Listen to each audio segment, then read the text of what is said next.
Successful people do what they love, not what they are told to do. When she remembered a summer, it would be this one. When she remembered love, it would be his. All love is bittersweet. Love is inexplicable. It is part poetry and part masochism. Part of love is the loss of self-control, because one must openly surrender their sense of an exclusive self to the manic powers of love. The personal act of surrender to a lover leaves one vulnerable to entanglement in a maze of emotions. When we fall in love, our lover's happiness and well-being assumes the primary role in our mind. They become co-pilots of our souls. When we are in love for the first time, we feel what it means to become a complete person.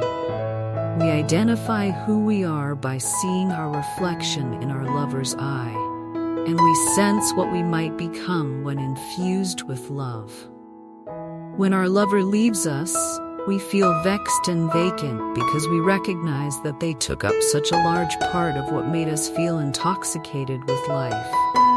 When our lover abandons us, we lose our sense of self. We temporarily cease to exist as a whole person, and we must reconstruct the shattered remnants of oneself in the wake of a love lost. Love is my mother. Joy is my sister. Knowledge is brother. Wisdom is my soulmate. Lovers never hate. Haters never love. I love you. I've loved you for longer than I even know, since before I even knew how to love. He shook his head, his eyes smiling even as his expression remained somber. I think I've loved you even longer, he whispered back. Oh, I hate him, she said, and I noticed a flush of color come into her cheeks and the manner in which the fingers of her left hand dug into her palm as if she wanted something to take away the pain. I absolutely detest him. Afterwards, I didn't feel very much at all for a week or two. I suppose I was in shock. But then the fury rose and it hasn't subsided since. Sometimes I find it difficult to control. I think it was around the time that everyone stopped asking me whether I was all right, when lives went back to how they had been before. Had he been in Dublin, I might well have gone over there, broken down his door and stabbed him as he slept. Fortunately for him, he was in Madagascar with his lepers.